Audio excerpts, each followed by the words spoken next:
This is a video I've been looking forward to making for a long time. Ever since I've played Mirage and seen how stealth-focused the game was, I knew it would be perfect for this series of mine, where I try to get as far into the game as I possibly can without being spotted. I honestly wanted to make this video a lot sooner. It's been like 4 months since I've made one of these videos, but it's been a hectic couple of months for me with all the new games coming out and the content, but I've finally gotten around to it. And this is pretty impeccable timing too, as the new Game Plus update for AC Mirage just dropped a few days ago, which is perfect for this kind of video, as I can skip through all the prologue and tutorials and start with all of my gear and tools already, leaving me very well equipped for stealth from the beginning. Assassin's Creed Mirage is also perfectly designed for this series as well, since pretty much every mission encourages stealth, and since I'm skipping the beginning stuff at Alamut, I don't have to do any of the forced combat sections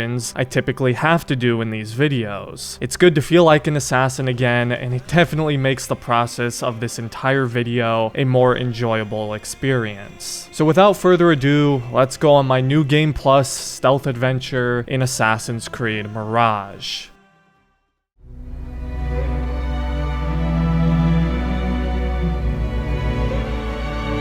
This adventure begins by booting up New Game Plus, choosing the difficulty named after me. If I keep saying that for long enough, people will start to believe it's true. And I choose to start at Baghdad. We start on the beautiful title card where the open world first opens up to us. Side note, but what do you guys think the best title card sequence in the series is? AC2's is probably the most iconic with Ezio's family and everything, but I also love AC3's and Unity's. Anyways, the first matter any assassin must resolve before getting into assassinating people is the drip. So originally I wanted to rock the MasterAssassin outfit, not only because it's also named after me, but it's also my personal favorite outfit in the game. But they did just add Bayek's Legacy outfit for New Game Plus, so I figured why not rock it for this video. I personally think it looks really clean on Bazum, especially with those new dyes, although I have yet to unlock them. I also really want to unlock the red and white variant of Mentor Rayhan's robes that they teased a while back. I believe you unlock it for finishing a New Game Plus playthrough, so I'll definitely have to do that eventually. But anyways, as I made my way over to the city, I ran my strategy through my head. Most importantly, I wasn't going to engage any enemies or guards in free roam. That's a really easy way to gain notoriety and be spotted, and getting spotted while just traversing the city would be really lame. If I was gonna go down, it was at least going to be in a mission. So my goal was to avoid gaining notoriety to ensure that didn't happen. And for missions, I would just do what I always did. Be smart and patient, and I was going to heavily rely on my tools and assassin's focus because those are extremely powerful and useful weapons at my disposal. And with New Game Plus, I have all the upgrades on them already, so they were going to be really strong in the early game here especially. However, I did notice that it didn't automatically refill all my tools when I started New Game Plus, so the first thing I did when I entered the city was look for a trader. I used the merchant tokens to lower the price. You actually get to keep all your tokens in New Game Plus too, which is kind of insane because I have like 80 plus of each possible token, but whatever. I refilled my tools, synced at the nearest point, and headed over to meet with Roshan at the bureau. I decided to refrain from doing contracts and side quests for the time being. It just felt like unnecessary risk, and I'd rather focus on the main missions for this video. Luckily, Roshan didn't ask why I was cosplaying as the founder of the Hidden Ones, and I was told to seek out Beshi, who was one of Noor's contacts in the city. I did some very fun parkour over to my objective, which is now even better with the new changes made to ejects in the recent update. Shout out Ubisoft Bordeaux for being so awesome and listening to the community. And I went to meet Beshi, who insisted on a frontal assault on the harbor to save his captured men. But Bazum, being the true assassin he is, insists on doing this solo and stealthily. I'm literally like 5 minutes in and already getting as many stealth opportunities as I did in my like first 3 hours hours of playing Valhalla. If this was Eivor, they would have just blown that horn and started a raid. Now, I had several options on how I wanted to tackle this particular mission. I remember when I first played the game, I bribed the musician to distract and lure the guards toward him so I could sneak in, but this time the guard wasn't even at the entrance, so instead I used my assassin's focus to quickly kill the guy up top and get onto the roof. Assassin's focus is so good, especially when you use it for movement. I then air assassinated the guard below me and absolutely sniped this guy with a chain assassination. I wasn't expecting the chain assassination to have that much range, but Basim's got the arm of Jacob deGrom apparently. Can you imagine just being out for a stroll and then being nailed with a 110-mile-per-hour throwing knife into the back of your head? This guard's like 30 years of life just ended in an instant without even being aware of it. I then used another throwing knife to hit the conveniently placed explosive barrel next to the other guard. It was probably excessive. I could have just killed the guy with a throwing knife outright, but that's boring. I used Enkidu to find all the prisoners and scan some of the guards as well. I don't really use Enkidu for spotting all that much in this game, but it can still be helpful as you can always keep track of where all the guards are when your eagle vision isn't active, or if you don't have the ability that highlights them when you crouch. I tried to use the environment to my advantage by knocking down this rock onto the guards below. It said I could knock it down from here, but it clearly lied.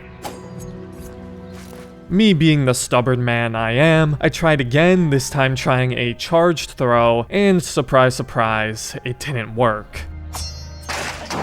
So I ended up completely wasting 2 throwing knives. It's okay though, because these two decided to hang out next to another conveniently placed explosive barrel. I used my assassin's focus to get closer to the ground so I could loot the key off the guard I just killed, but I decided to deal with the other rooftop guard while I was at it just to be safe. With the key looted, I freed the first prisoner. This time, I was finally able to kill the 2 idiots who decided to stand under this giant rock. Seriously, who in their right mind would ever decide to stand under that thing? The noise actually drew the 2 guards on the ship into the perfect position for me to 1-2 them with a quick throwing knife and air assassination, and with them dead, I could then free the second prisoner. At this point, I was feeling pretty confident. With all my tools and gear, I felt assured that I could make it very far into the game before I was spotted. I noticed another opportunity for an environmental kill, but I got too impatient waiting for the guard to walk back over there, so I just used my assassin's focus to take him out, which was nearly a huge mistake, as there was another above him looking right in my general vicinity. He came fairly close to spotting me, but I made it back behind the wall in time and cover assassinated him. And then there were only 3 left. I killed another 2 idiots who decided to stand under another highly suspended heavy object, and the last one started freaking out as if I just killed his best friends in front of him or something, so I decided to let him join them with a quick assassin's focus kill. And just like that, my first mission was completed. It went very cleanly. Aside from that one close call, those guards never stood a chance. With my mission done, I reported back to Beshi, and he gave me a power token as a reward. Basim asked what it was for, like I didn't already have 90 of them in my inventory, but maybe he was just being nice as to not hurt Beshi's feelings. However, I quickly realized that some civilians must have seen me kill those guards at the harbor because I had full notoriety, meaning I not only had rooftop archers looking for me, but a bounty hunter close on my tail, which meant I could very easily be spotted if I wasn't careful. I made it a priority to clear my notoriety as quickly as I possibly could. I soon after ran into some rooftop archers where I had no choice but to assassinate them, and I was quickly able to find an official to bribe and lose all my notoriety. Looks like that power token wasn't completely useless to me after all. I needed some more information before knowing where to find Noor's contact, so I went back to the bureau to speak with Roshan. Roshan told me where to find the mystery man, and it ended up being none other than Derwish, Basim's caretaker and former employer. He tells Basim where to go to find the whereabouts of the rebel leader Ali, and then tells Basim that he even leaves like an assassin, whatever that means. But with a new objective in mind, I head over to where the city keeps keeps prison records for my second stealth mission. I once again decided to scan all the guards with Enkidu just for safe measure. I then infiltrated the outpost and hid in a bale of hay to eavesdrop on the guards. Again, I like that Mirage brought back eavesdropping. It's one of those mission types from the original games that I felt supported the fantasy of being an assassin in the first place. Once they finished their conversation, I assassinated one of them, though I may have been a tad hasty as the other guard nearly saw me, but luckily he didn't and decided to walk right up to the bale of hay, giving me another easy assassination. I climbed my way back up to the top to clear out the outpost from top to bottom. I killed this guy with a throwing knife, and I did have corrode equipped on my throwing knives that dissolve bodies when you get a kill with them, so I didn't have to worry about the body being discovered by other nearby guards. Another guard decided to wander over my way, so I climbed onto this ledge, waited for him to pass, and then air assassinated him. I also looted the chest for more throwing knives because they're just so useful and versatile in this game, and I was using them at a pretty fast rate. I then used said throwing knife to hit this spice bag, giving me a makeshift smoke bomb. I probably could have just ran down and assassinated these two guards normally, but I didn't want to take any chances, so I played it safe and went for Assassin's Focus kills instead. I hit a quick 1-2 combo on the lower guards with a throwing knife and Assassin's Focus, which only left me with the guards on ground level to deal with. There were a lot of ways I could have gone about this, but I needed a way to get the guard with the key without being spotted by the others. That's when I remembered that I had swapped out my sleeping darts for berserk darts and decided to try and have them all fight and kill each other. It didn't work quite as well as I intended, since for some reason the berserked enemy was struggling to kill any of his comrades. However, it did clump them together at least, so I could use a noisemaker with the fear upgrade equipped and scare off a good chunk of the enemies. With the herd thinned and the guard carrying the key splitting off from the rest of the group, I air assassinated the guy below me and quickly followed the one carrying the key. But this was when something happened that I wasn't expecting. I saw the guard was completely by himself and not even facing me as he was studying this map. Yet, what I forgot to consider was that he was sitting down. And for some reason, things get weird sometimes when you try to assassinate guards that are sitting. I immediately went for the assassination, as one would do, and that's when tragedy struck.